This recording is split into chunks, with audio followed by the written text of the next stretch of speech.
വീണ്ടും ഇയാൾ വിളിക്കുകയാണ്, എന്തായി പൈസയുടെ കാര്യം, ഞാൻ QR കോഡ് അയക്കട്ടെ എന്ന് പറഞ്ഞു. അപ്പം സേതു എന്നോടൊരു കാര്യം പറഞ്ഞു, ഒരു കാര്യം ചെയ്യും, ലോകേഷ് കനകരാജിൻ്റെ അസിസ്റ്റൻ്റ് എൻ്റെ ഒരു ഫ്രണ്ടിൻ്റെ ഫ്രണ്ടാണ്, അപ്പം പുള്ളിക്കാരനൊന്ന് വിളിച്ച് കൺഫേം ചെയ്തിട്ട് ഞാൻ കോണ്ടാക്ട് ചെയ്യാമെന്ന് പറയാൻ പറഞ്ഞു.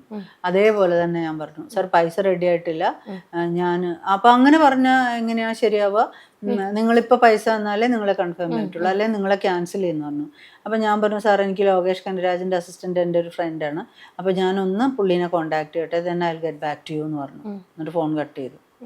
പിന്നെ അതിന് ശേഷം പുള്ളിയുടെ വിളിയൊന്നും വന്നിട്ടില്ല. കുറച്ച് കഴിഞ്ഞപ്പം സേതു എന്നെ വിളിച്ചു, ഇപ്പോൾ മാലപാർവതി വിളിച്ചു, എന്നിട്ട് പറഞ്ഞു തെന്നപ്പൻ സാറിനെ കോണ്ടാക്ട് ചെയ്തു, അങ്ങനെ ഒരു കാസ്റ്റിംഗ് നടക്കുന്നില്ല, അത് ഫ്രോഡാണ്, ഒരു സംഭവമില്ല എന്നുള്ളത് കൺഫേംഡ് ആയി. അപ്പോൾ രാത്രി ഇരുന്ന് ഞാനൊരു വീഡിയോ, എൻ്റെ ഇതിൽ വീഡിയോ റെക്കോർഡ് ചെയ്ത് ഇങ്ങനെ ഒരു സംഭവം ഉണ്ടായത്, അത് ഞാൻ മാലപാർവതിക്ക് അയച്ചു കൊടുക്കുകയാണ്. മാലപാർവതിയാണ് അത് ഫേസ്ബുക്ക് പേജിൽ പോസ്റ്റ് ചെയ്യുന്നതും, അങ്ങനെ അതൊരു ന്യൂസായിട്ട് മാറുന്നത്. അതേപോലെ തന്നെ ആ ന്യൂസ് വന്ന സമയത്ത് അതിന്റെ അടിയിൽ കമന്റ്സ് കണ്ടു, ഞങ്ങൾക്കും സമാനമായിട്ടുള്ള ഇഷ്യൂസ് ഉണ്ടായിട്ടുണ്ട് എന്നുള്ളത്. അതായത് ഈ പറഞ്ഞ വ്യക്തികള് സ്ഥിരം ഫ്രോഡുകളാണെന്ന് തോന്നുന്നു. അതെ, എനിക്ക് അങ്ങനെയാണ് ഫീൽ ചെയ്തത്. കാരണം അതിന്റെ അടിയിൽ ഇതേ ആള് തന്നെ എന്നെയും കോണ്ടാക്ട് ചെയ്തിരുന്നു, ഒരു ഐഡിന്ന് ഇട്ടിട്ടുണ്ട്. അപ്പൊ അങ്ങനെയാണെങ്കിൽ ഒരുപക്ഷെ പൈസ പോയിട്ടുള്ള ആൾക്കാർ റെസ്പോണ്ട് ചെയ്യാത്തതാവാം, നാണക്കേട് കാരണം. അപ്പോൾ ഞാൻ പക്ഷെ ഈ 2-3 കാരണങ്ങളാണ് എന്നെ ബ്ലോക്ക് ചെയ്യിപ്പിച്ചത്. ആദ്യം ഞാനും എക്സൈറ്റഡ് ആയിരുന്നു, ആരും എക്സൈറ്റഡ് ഇത്രയും വലിയ രജനി സാറിന്റെ കൂടെ അഭിനയിക്കാൻ പറ്റുകയെന്ന് പറഞ്ഞാൽ അതൊരു ചെറിയ റോളാണെങ്കിൽ പോലും, ഒരു പാസിങ് ഷോട്ട് ആണെങ്കിൽ പോലും വളരെ അഭിമാനത്തോടു കൂടി ചെയ്യാൻ തയ്യാറുള്ള ഒരാളാണ് ഞാൻ. അത്രയ്ക്ക് ആരാധനയും സ്നേഹവും ഒക്കെ അദ്ദേഹത്തോട് എനിക്കുണ്ട്. അപ്പോൾ ഞാൻ ആ ഒരു എക്സൈറ്റ്മെന്റിലാണ് ഇത്രയും വേഷം കിട്ടിയത്, വീഡിയോ കോളിനൊക്കെ നിന്ന് കൊടുത്തത്. പക്ഷെ പിന്നീട് എൻ്റെ ഒരു ബുദ്ധിയിൽ ഞാനിങ്ങനെ ചിന്തിക്കാൻ തുടങ്ങി, രജനി സാർ അറിയാതെ അല്ലെങ്കിൽ ഡയറക്ടർ അറിയാതെ എങ്ങനെ അവർക്ക് എന്നെ കൺഫേം ചെയ്യാൻ പറ്റും, അതും ഇത്രയും ഇമ്പോർട്ടന്റ് ആയിട്ടുള്ള റോളിലേക്ക്. അത് കുറഞ്ഞ ഉണ്ടല്ലോ. അല്ലെങ്കിൽ അവർ 2 ദിവസം കഴിഞ്ഞിട്ട് പറയാം, അല്ലെ ഞങ്ങൾ ഡയറക്ടർക്ക് നിങ്ങളുടെ ഡീറ്റെയിൽസ് അയച്ചു കൊടുക്കട്ടെ, അവിടെ നിന്ന് കൺഫേം. അങ്ങനെയാണ് നമ്മൾ ഇവിടെ സാധാരണ ഒരു കാസ്റ്റിംഗ് കോൾ വന്ന് ചെയ്യാറ്. ആദ്യം അവരുടെ ഒരു ടീം നമ്മളെ ഓഡിഷൻ ചെയ്യും, പിന്നെ ഡയറക്ടർ നമ്മുടെ ഓഡിഷൻ കാണും, എന്നിട്ടൊക്കെ കൺഫേം ചെയ്യുള്ളൂ. ഇത് പുള്ളി തന്നെ കാണുന്നു, ഓഡിഷൻ ചെയ്യുന്നു, കൺഫേം ചെയ്യുന്നു, ആർട്ടിസ്റ്റ് കാർഡ് അവരെടുത്തു തരാന്ന് പറഞ്ഞു, പൈസ ചോദിക്കുന്നു, QR കോഡ് അയച്ചു തരാം, അതിലേക്ക് പൈസ ഇടാൻ പറഞ്ഞപ്പോൾ എനിക്ക് 101% ഉറപ്പായി ഇത് ഫ്രോഡാന്നുള്ളത്. അപ്പൊ പിന്നെ ഞാനത് എൻ്റെ സുഹൃത്തുക്കളുമായി ഷെയർ ചെയ്തിട്ട് അവിടെ അവസാനിച്ചു. പക്ഷെ ഇന്നിപ്പോ അത് വലിയ വാർത്തയായി മാറി, ഒരുപാട് പേര്. നമ്മള് ഇപ്പം കാസ്റ്റിംഗ് കൗച്ചുകളെ പറ്റി പൊതുവെ കേൾക്കാറുണ്ട്, അത് നിലവിലുണ്ട് എന്നുള്ളത് തന്നെ പ്രൂവ് ചെയ്തുകൊണ്ടിരിക്കുന്നത്. പക്ഷെ ഇങ്ങനെ കാസ്റ്റിംഗ് കോൾ വഴി പൈസ തട്ടിപ്പിക്കുക എന്നുള്ളത് വളരെ അപൂർവമാണ്. പക്ഷെ മാത്രമല്ല, ഇതൊരു വലിയ ബാനർ, രജനി സാറിന്റെ പേരും കൂടെ ചേർത്ത് വെച്ചിട്ടാണ് ഇങ്ങനെ ഒരു ഫ്രോഡ്. അപ്പൊ അത് തീർച്ചയായിട്ടും വെളിയിൽ വരേണ്ട, ആ വ്യക്തികളെ വെളിയിൽ കൊണ്ടുവരേണ്ട ഇതായിട്ടുണ്ട്.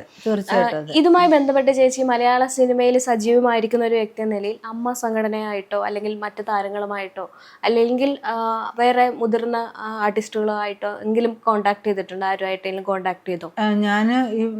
എനിക്ക് അമ്മ സംഘടനയിൽ മെമ്പർഷിപ്പ് ഇല്ല. പക്ഷെ ഞാൻ മാലപാർവതിയോടാണ് അത് ആദ്യം ഷെയർ ചെയ്തത്. പിന്നെ സേതു തമിഴിലാണ് അഭിനയിക്കുന്നത്, മലയാളത്തിൽ 1-2 പടം ചെയ്തിട്ടുണ്ട്. പിന്നെ ലിജമോളോട് ഞാൻ കമ്മ്യൂണിക്കേറ്റ് ചെയ്തു. പക്ഷെ ഇത് ഫേസ്ബുക്കിൽ മാലപാർവതിയുടെ ഫേസ്ബുക്ക് പേജ് ആയതുകൊണ്ട് കൂടുതൽ റീച്ച് ഉണ്ടായി. അതുകൊണ്ട് ഒരുപാട് പേര് എന്നെ ഇങ്ങോട്ട് വിളിച്ചിട്ട് ഇങ്ങനെ അന്വേഷിച്ചു. അസോസിയേറ്റ് ഡയറക്ടേഴ്സ് ഒക്കെ എന്നെ വിളിച്ചിട്ട് ചോദിച്ചു, ഇങ്ങനെ എന്താ സംഭവം, എന്താ കാര്യം എന്നുള്ളതൊക്കെ ചോദിച്ചു. ഞാൻ പറഞ്ഞു, ഇങ്ങനെ പൈസയൊന്നും നഷ്ടപ്പെട്ടിട്ടില്ല, ഇങ്ങനൊരു സംഭവം ഉണ്ടായി. പക്ഷെ അത് എനിക്ക് തോന്നുന്നു പുറത്ത് അറിയണം, കാരണം എത്രയോ പേര് ഇതിന് ഇരയാക്കപ്പെട്ടിട്ടുണ്ടാവാം.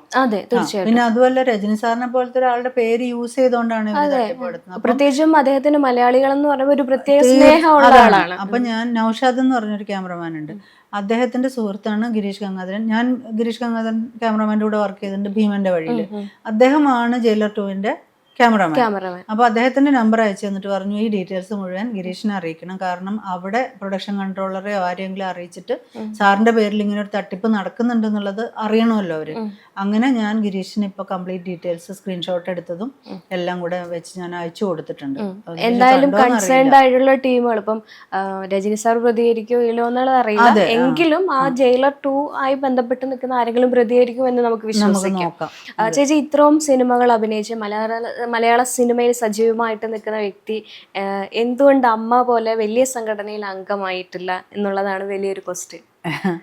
അമ്മ സംഘടനയിൽ മെമ്പർഷിപ്പ് എടുക്കാൻ വലിയൊരു തുക ആവശ്യമാണ്.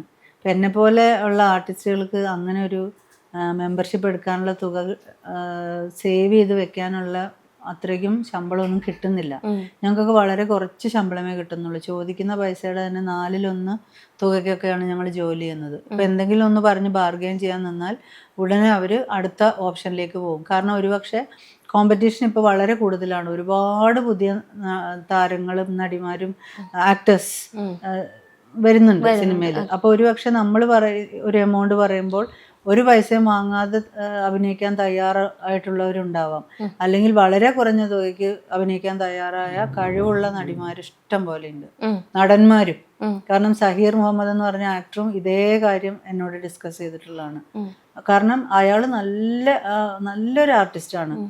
ഇപ്പൊ കിഷ്കിന്ധാകാണ്ട് എന്ന് പറഞ്ഞ സിനിമയിൽ നല്ലൊരു പോലീസ് ഓഫീസറായിട്ട് അദ്ദേഹം വർക്ക് ചെയ്തിട്ടുണ്ട്. പല സിനിമയിലും അദ്ദേഹം നല്ല റോളുകൾ ചെയ്തിട്ടുണ്ട്. പക്ഷെ എന്നിട്ടും ഈ പറഞ്ഞ പോലെ ഒരു മുൻനിരയിലേക്ക് വരാൻ സാധിക്കാത്തത് കോമ്പറ്റീഷന്റെ ശക്തി കൊണ്ടാണ്. അപ്പൊ അത് എന്നെ പോലുള്ളവരെ വല്ലാതെ ബാധിക്കുന്നുണ്ട്. അപ്പൊ ചേച്ചി ബാധിക്കുന്നുണ്ടെന്ന് പറയുന്നു, ഭീമമായ തുകയാണെന്നൊക്കെ പറയുന്നുണ്ട്. പക്ഷെ എന്നിരുന്നാലും മലയാള സിനിമയിൽ ഒരു ആർട്ടിസ്റ്റിന് എന്തെങ്കിലും പ്രശ്നം വന്നാൽ നമ്മുടെ കൂടെ നിൽക്കാൻ സംഘടന എപ്പോഴും ഉണ്ട്. അങ്ങനെ തന്നെയാണ് തുടർന്ന് പൊക്കോണ്ടിരിക്കുന്നത്. അപ്പൊ ഇങ്ങനെ ഒരു ഇഷ്യൂ വന്നു, ചേച്ചിക്ക് നിലയിൽ ഇപ്പം ആർട്ടിസ്റ്റുകളെ കോർഡിനേറ്റ് ചെയ്തു, സംസാരിച്ചു എന്നുള്ളതാണ്. പക്ഷെ മലയാളത്തിൽ മാത്രമാണ് ഇങ്ങനെ ഒരു സംഘടനയുള്ളത്. പക്ഷെ ആ സംഘടനയിൽ മെമ്പർഷിപ്പ് ഇല്ലാത്തത് കൊണ്ടായിരിക്കും ഒരു പക്ഷേ ഈ ഒരു സംഘടന ഇടപെടാത്തത് എന്ന് ഞാൻ തോന്നുന്നു. പക്ഷേ ഇപ്പം ചേച്ചി പറഞ്ഞ വേതനത്തിൻ്റെ ഇഷ്യൂ മാറ്റി നിർത്തപ്പെടുന്നു എന്നുള്ള കാര്യമൊക്കെ ഒരു പക്ഷേ സംഘടനയിൽ സംസാരിച്ചാൽ ഒരു സൊല്യൂഷൻ ഉണ്ടാകുമായിരിക്കുമെന്ന് തോന്നുന്നുണ്ടോ? ഉണ്ടാകുമായിരിക്കാം, തീർച്ചയായിട്ടും. അപ്പോൾ ഞാൻ എപ്പോഴെങ്കിലും ഈ പറഞ്ഞ മാതിരി പൈസ സേവ് ചെയ്ത് വെച്ചിട്ട് അമ്മയുടെ മെമ്പർഷിപ്പ് എന്നുള്ളത് എനിക്കും അഭിമാനകരമായൊരു കാര്യമാണ്. അതിലൊരു മെമ്പർഷിപ്പ് വേണം എന്നുള്ളത് എനിക്കും സന്തോഷമാണ്, ആഗ്രഹമുണ്ട്. ഇന്ന് ജീജ സുരേന്ദ്രൻ എന്ന് പറഞ്ഞ ആക്ട്രസ്, അവര് ഓൾറെഡി മെമ്പർഷിപ്പ് ഉണ്ട്. എന്നെ ഈ വിവരം അറിഞ്ഞിട്ട് അന്വേഷിക്കാൻ വിളിച്ചതാ. അപ്പൊ എൻ്റെ അടുത്ത് പറഞ്ഞു, ഷൈനി എത്രയും വേഗം അമ്മയുടെ മെമ്പർഷിപ്പ് എടുക്കണം. തീർച്ചയായിട്ടും ഞാനും അതാണ് പറയുന്നത്. അപ്പൊ എന്നോട് അങ്ങനെ പറയുണ്ടായി. അപ്പൊ ഞാൻ അതിനുവേണ്ടി ശ്രമിക്കുന്നുണ്ട്. ഓക്കെ, ഇതൊരു വലിയ സങ്കടമാണെന്ന് എനിക്ക് മനസ്സിലായി. ചേച്ചിയുടെ മുഖത്ത് നോക്കി വായിച്ചറിയിക്കാൻ പറ്റുന്നുണ്ട്. മമ്മൂക്കയോടൊപ്പം, കുഞ്ചാക്കോ ബോബനൊപ്പം, അതുപോലെ തന്നെ മുൻനിര പല നായികമാർക്കൊപ്പം അഭിനയിച്ച ഒരു വ്യക്തിയാണ് ചേച്ചി. എന്നോട് ഇന്റർവ്യൂവിന് മുമ്പ് പറഞ്ഞത്, നമ്മൾ സംസാരിക്കുന്ന കാര്യമായിട്ടുള്ളൊരു കാര്യമുണ്ട്, അവസരങ്ങൾ കിട്ടുന്നില്ല, അവസരങ്ങൾ കിട്ടാൻ പാടാണ്, പലരോടും അങ്ങോട്ട് ചോദിക്കാറുണ്ട് എന്നൊക്കെ. അവസരങ്ങൾ കിട്ടാൻ പാടാണോ ചേച്ചി? തീർച്ചയായിട്ടും പാടാണ്. എന്തുകൊണ്ടാണെന്ന് ചോദിച്ചാൽ സത്യം പറഞ്ഞാൽ സിമി എനിക്ക് അറിയില്ല. നമ്മൾ എല്ലാവരും പറയും ഷൈനിയുടെ ആക്ടിങ് വളരെ ഇഷ്ടമാണ്, നാച്ചുറൽ ആക്ടറാണെന്നൊക്കെ പറയുന്നൊക്കെ ഉണ്ട്. വളരെ സന്തോഷം, താങ്ക് യു. പക്ഷെ അതുകൊണ്ട് എന്നെ അടുത്ത പടത്തിന് വിളിക്കണമെന്ന് നിർബന്ധമൊന്നുമില്ല. കാരണം അവരെപ്പോഴും പുതുമകളാണ്. പ്രത്യേകിച്ച് പുതിയ കുട്ടികൾ സിനിമ ചെയ്യുമ്പോൾ അവർക്ക് പുതുമുഖങ്ങളെ പരീക്ഷിക്കാനാണ് ഇഷ്ടം. വാട്സാപ്പ് വഴി ഇംഗ്ലീഷ് പഠിക്കാൻ ഇംഗ്ലീഷ് കഫേ ഉള്ളപ്പോൾ ഇംഗ്ലീഷ് ഒരു വിഷയമേ അല്ല. English cafe, we present you the perfect English. WhatsApp now 9633 888 575.